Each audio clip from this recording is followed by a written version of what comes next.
Hello children, good morning. How are you? I hope all of you eagerly waiting for our social class. Am I correct? After a short break, we meet today. Okay? Unlike the last class, from today I will tell you Tamil meaning. Okay children? In the last class, we read about the necessity of the Indian Constitution and its creation. I would like to remind you once again. Making of Indian Constitution, the need for a constitution, Constituent Assembly, Dr. Sachidananda Sinha, temporary president. Next elected Dr. Rajendra Prasad. Drafting committee chairmanship Dr. Ambedkar, our father of the Constitution of India. Then the drafted constitution came into force on 26th January 1950, Republic Day. Today we will learn its sequel. Salient features of Indian Constitution. Lengthest of all the written constitution of the world. Our Indian political system is much longer than the rest of the world. Next point, bordered most of its provisions various countries. Next, rigid and partly flexible, partly rigid. It makes India as a secular state. Salient features of Indian Constitution means இந்திய அரசியலமைப்பு சட்டத்தின் சிறப்பு கோடுகள். உலகிலேயே நம்முடைய அரசியலமைப்பு சட்டமானது நீளமானது. பெரும்பாலான கருத்துக்கள் பல்வேறு அரசியலமைப்பு நாடுகளிலிருந்து பெறப்பட்டது. இது நெகிழும் மற்றும் நெகிழாத்தன்மை கொண்டதாக உள்ளது. கூட்டாட்சி முறை அரசாங்கத்தை மத்திய மாநில அரசுகளால் ஏற்படுத்துகிறது. சென்ட்ரல் கவர்மெண்ட் மட்டுமல்லாமல் ஸ்டேட் கவர்மெண்டிலும் நாடாளுமன்ற முறையை தோற்றுவிக்கிறது. இந்தியாவை செக்குலர் கண்ட்ரி, சமய சார்பற்ற நாடாக ஆக்குகிறது. சுதந்திரமான நீதித்துறையை நமக்கு வழங்குகிறது. ஆல்ரெடி நோன் 18 இயர்ஸ் கம்ப்ளீட் ஆன எல்லாருக்குமே ஓட்டிங் வாக்குரிமை சட்டத்தை இது எந்தவித பாகுபாடும் இன்றி வழங்குகிறது. Next one, preamble. Preamble means முன்னுரை. The term preamble refers to the introduction or preface to the Constitution. It consists of the ideals, objectives and basic principles of the Constitution. It has great value and has been described as the key to the Constitution. Preamble இந்த சொல் அரசியலமைப்பிற்கு அறிமுகம் அப்படின்றத மீன் பண்ணுது. இது கான்ஸ்டிடியூஷனுடைய அடிப்படை கொள்கை, நோக்கம், லட்சியங்களை உள்ளடக்கியதாக இருக்கிறது. கீ டு த கான்ஸ்டிடியூஷன் இதோடைய பெருமதிப்பா அரசியலமைப்பின் திறவுகோல் என குறிப்பிடப்படுகிறது. The preamble to the Indian Constitution is based on the objective resolution drafted by Jawaharlal Nehru. Jawaharlal Nehru, January 22nd, 1947, was adopted by the Constitution Assembly. It has been amended once by the 42nd Constitutional Amendment Act of 1976. 1947 ஜனவரி 2 அன்னைக்கு இந்திய அரசியலமைப்பு சபையால் ஏற்றுக்கொள்ளப்பட்ட ஜவஹர்லால் நேருடைய குறிக்கோள் தீர்மானத்தின் அப்படின்றத base பண்ணி இந்த இந்தியன் கான்ஸ்டிடியூஷனுக்குரிய preamble முகவுரையை அமைச்சிருக்கிறாங்க. 1976 42nd அரசியலமைப்பு சட்ட திருத்தத்தின்படி இதை கரெக்ட் பண்ணியிருக்காங்க.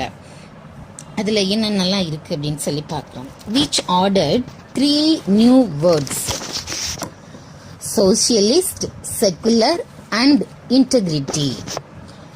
Socialist, secular and integrity. Tamil அதுக்கு என்ன மீனிங்னா சமதர்மம், சமய சார்பின்மை, ஒருமைப்பாடு. The preamble begins with the phrase we the people of India. இந்திய மக்களாகிய நாம் அப்படின்ற வேர்டோட இது ஸ்டார்ட் ஆகுது. The preamble of our constitution states that India is a sovereign socialist secular democratic republic. என்ன சொல்றாங்க அப்படின்னு சொன்னியா, இந்திய மக்களை இந்திய அரசியல் அமைப்பின் ஆதாரம் அப்படின்னு சொல்லி இதை நாம சொல்ல முடியும். Its aim is to secure to all Indian citizens social, economic and political justice. என்ன நல்லா தராங்கன்னு சொன்னா, இந்திய குடிமக்கள் எல்லாருக்குமே சமூக, பொருளாதார, அரசியல், நீதி என அனைத்திலும் அவங்களுக்கு செக்குலர் பாதுகாப்பு வழங்குறது தான் இதனுடைய நோக்கம் அப்படின்னு சொல்லி நாம் இதில் பார்க்குறோம். நெக்ஸ்ட் என்ன சொல்கிறாங்க அப்படின்னு சொல்லி பார்த்தோம்னா, சுதந்திரமாக யோசிக்கிறது, நம்மளுடைய எக்ஸ்பிரஷன், நம்மளுடைய உணர்வுகளை வெளிப்படுத்துறது, சமய வழிபாடு, இது எல்லாமே இதெல்லாம் நம்மளுக்கு கிடைக்குதுன்னு சொல்லி பார்க்குறோம். Next topic citizenship.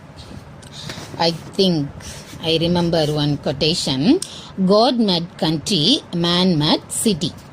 City, நம்ம எல்லாமே மதுரை சிட்டியில் இருக்கோம். Citizenship. The word citizen is derived from the Latin term civis.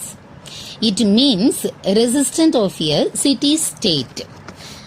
The Constitution of India provides for a single and uniform citizenship for the whole of India.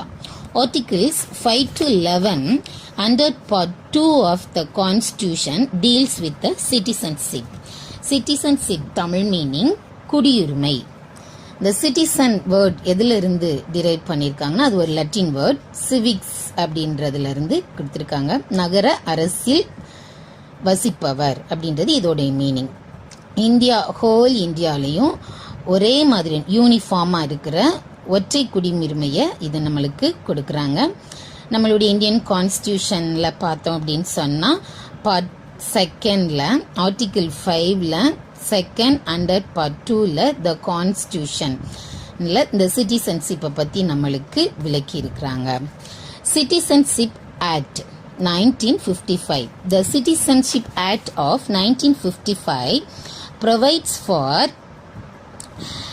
acquisition and loss of citizenship. After the commencement of the Constitution, this act has been amended so far 8 times. என்ன பண்ணியிருக்கிறாங்க, அந்த குடியுரிமை சட்டம் 1955 activate நடைமுறைக்கு வந்திருக்குது. இதில் எப்படி நம்ம குடியுரிமை சிட்டிசன்ஷிப்பை வாங்குறது, இல்லை எப்படி நம்ம அதை லூஸ் பண்ணுறோம் அப்படின்றதெல்லாம் இதில் இருக்குது. நியர்லி 8 times இதை கரெக்ட் பண்ணியிருக்கிறாங்களாம். Okay, next topic acquisition of citizenship. எப்படி நாம் அந்த குடியுரிமையை பெறுதல். Many words in social are unknown and get them classified with a dictionary. Okay, children. According to the Citizenship Act 1955, the citizenship could be acquired through any of the following methods. By birth, பிறப்பின் மூலம். January 26, 1950 as treated as citizens by birth. நம்ம இந்தியாவில் பிறக்கிறதுனால நம்ம இந்திய குடிமகன்களாக இருக்கிறோம். By descent, வம்சாவளின்னு சொல்லுவாங்க இல்லையா, a person born outside of India and or after January 26, 1950 shall be a citizen of India by descent of his father is a citizen of India. வம்சாவளியினர் மூலம் அப்படின்னு சொல்கிற மாதிரி நம்ம 1950க்கு அன்றைக்கும் அதுக்கு அப்புறமும் வெளிநாட்டில் பிறந்த ஒருத்தர் ஃபாதராக இருக்கிற பட்சத்தில் நாமளும் அவருடைய வம்சாவளி அப்படின்ற உரிமையில் நம்ம இந்தியன் சிட்டிசன்ஷிப்பாக இருக்கிறோம். Vamsavali. Many times we would have heard the word in the news, isn't? And next one, by registration. A person can acquire citizenship of India by registration with appropriate authority. பதிவின் மூலம் நம்ம எனக்கு Indian citizenship வேணும் அப்படின்னு சொல்லி register பண்ணுறதுனால நம்மளுக்கு கிடைக்கிறது. Next, fourth one, the neutralization. A foreigners can acquire Indian citizenship application for neutralization to the government of India. நாம் வெளிநாட்டில் இருக்கிறவங்க ஒரு சில விண்ணப்பம் மூலமாக இந்திய குடியுரிமையை அவங்க பெற்றுக்கொள்ளலாம். Okay, next topic, loss of citizenship. எப்படி நம்ம சிட்டிசன்ஷிப் கெயின் பண்ணுறதுன்னு சொல்லி பார்த்தோம். இப்போ சிட்டிசன்ஷிப் எப்படி நம்ம அதை லூஸ் பண்ண முடியும் அப்படின்றத பார்க்குறோம். Act of 1955 3 ways of losing citizenship whether அப்படின்னு சொல்லி பார்க்குறோம். 3 வழியில் அதை நம்ம இழக்கிறோம். First one, voluntarily renounced by a citizen, தானாகவே வேண்டான்னு சொல்கிறது. Second one, terminated citizenship of some other country, person acquires the citizen. ஒரு நாட்டில் போய் சிட்டிசன்ஷிப் வாங்குறதுக்காக இது ஆக்சுவலாக ஆட்டோமேட்டிக்காகவே இது என்ன ஆகிடும், சிட்டிசன்ஷிப்பை நாம் இழந்துருவோம். Third point, fraud, false representation or அன்பிளசன்மெண்ட் of material facts or indulges in trade with enemy countries, imprisonment for a period of 2 years. ஒரு சிட்டிசனாக இருக்கிறப்ப எதனாச்சும் ஃப்ராடு, மோசடி செஞ்சு அதனால குடியுரிமையை இழக்கலாம்.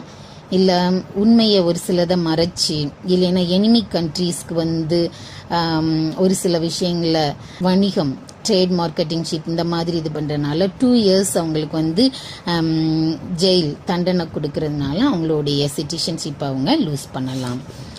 Next topic, fundamental rights. The fundamental rights are enhanced in Part 3 of the Constitution from Articles 12 to 35. நம்மளுடைய அடிப்படை உரிமை. ஃபர்ஸ்ட், நம்ம எல்லாத்துக்குமே உரிமைகள் இருக்குது இல்லையா? நம்ம கவர்மெண்ட்டும் நம்மளுக்கு ஃபண்டமெண்டல் ரைட்ஸ், அடிப்படை உரிமைகளை கொடுத்துருக்குது. இதை பற்றி பார்த்தீங்கன்னா நம்மளுடைய இந்தியன் கான்ஸ்டியூஷனில் 12 to 35 வரைக்கும் இருக்கிற பார்ட்ஸ் நம்மளுக்கு இதை பற்றி விவரிக்குதுன்னு சொல்லி பார்க்கலாம்.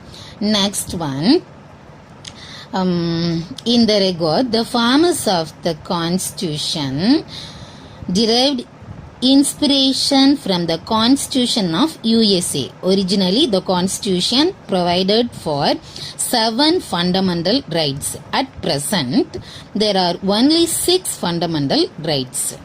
Part 3 of the Constitution is rigidly described as the Magna Carta of India, while fundamental rights are available to all persons. Certain fundamental rights are available only to Indian citizens. Okay, நம்மளுடைய Indian constitution அப்படின்னு சொன்னால் அமெரிக்காவுக்கு யுஎஸ்ஏடைய கான்ஸ்டியூஷன்ல இருந்து தான் நாம் அதை form பண்ணியிருக்கிறோம். ஸ்டார்டிங்கில் பார்த்தீங்கன்னா 7 இருந்துச்சான், 7 fundamental rights, but at present nowadays 6 fundamental rights நம்மளுக்கு இருக்குது. இதை இன்னொன்று என்ன சொல்றாங்கன்னா மேக்னா கார்டா ஆஃப் இந்தியா, இந்தியாவின் மகா சாசனம் அப்படின்னு சொல்லி இதுக்கு சொல்றாங்க. ஓகே, ஒரு சில இதை பார்த்தோன்னா certain fundamental rights are available only to Indian citizen. ஒரு சில ஃபண்டமெண்டல் ரைட்ஸ் ஒன்லி இந்தியன் சிட்டிசன்ஸ்க்கு மட்டும் இருக்குன்னு சொல்லி பார்க்குறோம். Right to constitutional remedies, article 32. A writ is on order or command issued by a court in writing under its seal. Okay, court சீலோட court வந்து ஒரு சில ஆர்டர்ஸ் வந்து கொடுக்குது. இதை தான் நாம் வந்து ரிட்ஜ் அப்படின்னு சொல்லி பார்க்குறோம். both the Supreme Court and the High Courts are empowered to issue 5 kinds of writ. It's why the Supreme Court is called the guardian of the Constitution. According to Dr. Ambedkar, Article 32 is the heart and soul of the Constitution. நம்மளுடைய supreme court இதை நம்ம என்னன்னு சொல்றோம் அப்படின்னு சொல்லி பார்த்தோம்னா Guardian of the constitution, தமிழ்ல அரசியல் அமைப்பின் பாதுகாவலன் அப்படின்னு சொல்லி நம்ம பார்க்கிறோம். டாக்டர் அம்பேத்கர் அவர் என்ன சொல்றாரு அப்படின்னு சொன்னா the heart and soul of the constitution, இந்திய அரசியல் அமைப்பினுடைய இதயம், ஆன்மா அப்படின்னு சொல்லி இதை சொல்றாரு. இதில் ஒரு சில பாயிண்ட்ஸ் நம்மளுக்கு இருக்குது. Habeas corpus safeguards people from illegal arrest, ஒருத்தரை சட்டத்துக்கு புறம்பா கைது பண்றப்ப அதுல இருந்து அவரை காப்பாத்துறது. நெக்ஸ்ட் ஒன் மேண்டமஸ், இது எப்படி அப்படின்னு சொல்லி பார்த்தோம்னா legal help to get his work done by respective public authorities, அந்த மனுதாரரை ஒரு சில சட்ட உதவியோட அது சம்பந்தப்பட்ட துறையிலிருந்து நிறைவேற்றிக் கொள்றதுக்கு லீகல் அட்வைஸ்னா அதை வாங்கிக்க முடியும்.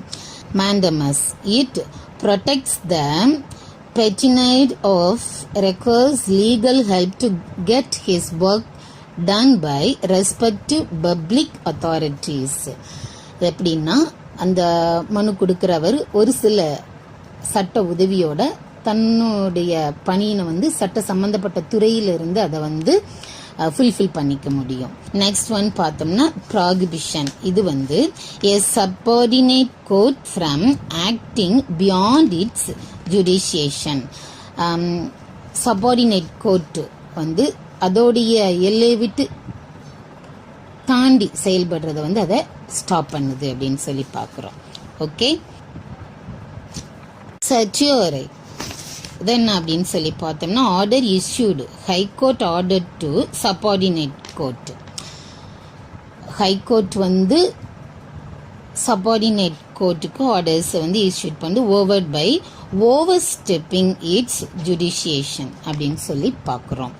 உயர்நீதிமன்றம் ஆவணங்களை நியாயமான பரிசீலனைக்கு தனக்கோ அல்லது உயர் அதிகாரிக்கோ அனுப்ப செய்ய சப்பார்டினேட் கோர்ட் வந்து கொடுக்குற ஆர்டர்ன்னு சொல்லி பார்க்குறோம். நெக்ஸ்ட் ஒன் குவா வாரண்டோ, இது என்னன்னு சொல்லி பார்த்தோம்னா it prevents usurpation of public office through illegal manner, சட்டத்துக்கு புறம்பா கைப்பற்றக்கூடியதை தடை செய்யக்கூடியதா இது இருக்குதுன்னு சொல்லி பார்க்குறோம். Okay, next one suspension of fundamental rights. Now we are quarantined. When the president makes a proclamation of emergency under Article 352, the freedoms quarantined under Article 19 are automatically suspended. Okay, the president can be suspend other fundamental rights through specific orders. These orders must be approved by the parliament. Okay ba? Sometimes ஒரு சில emergency கண்டிஷனில் இந்த ஃப்ரீடத்தை வந்து stop பண்ணுறாங்க. நம்மள குடியரசுத் தலைவர் president வந்து ஒரு சில டைமில் அதை வந்து ஸ்டாப் பண்ணலாம் அப்படின்னு சொல்லி பார்க்குறோம். அந்த ஆர்டிக்கல் 2021 அப்படின்னு சொல்லி பார்க்குறப்ப வந்து அவங்க செஞ்ச குற்றம், தண்டனையிலிருந்து பாதுகாப்பு, வாழ்க்கை மற்றும் தனிநபர் சுதந்திரம் இது எல்லாத்தையும் தடை செய்ய முடியாது அப்படின்னு சொல்லி பார்க்குறோம். Okay, next one differences between fundamental rights and directive principles of state policy. Fundamental rights, it's derived from the Constitution of the USA. Even the government cannot take away or abridge these rights. These are enforceable by a court of law. Legal sessions strengthen political democracy. Directive principles of state policy drawn the model of the Constitution of Ireland. These are mere instructions to the government, not enforceable by in any court, moral and political sanctions, implementation principles, ensure social and economic democracy. Fundamental rights, easy one, isn't? You know one. There are 6 fundamental rights. First one, right to equality, right to freedom, right against exploitation, right to religion, cultural and educational rights, right to constitutional remedies. Right to equality, equality before law. Right to freedom, freedom of speech, expression, assembly, association, movement, residence and profession, etc. Right against exploitation, prohibition of traffic in human beings and forced labor, கட்டாயப்படுத்தி வேலை வாங்குறது, employment of children in factories, சிறு பிள்ளைங்கள factories இப்படி இதில் வேலை செய்கிறது. Right to religion, already known one, our country secular country. Freedom of conscience and free profession, practice and propagation of religion, freedom to manage religious affairs, etc. Next, cultural and educational rights, protection of language, script and culture of minorities. Next, right to constitutional remedies. It allows individuals to seek redressal for the violation of their fundamental rights. Individual பர்சனுடைய fundamental rights affect ஆகுறப்ப நாம் வந்து court அணுகி நம்மளுடைய ரைட்ஸை நாம் claim பண்ணலாம். Okay children, can see in the next section.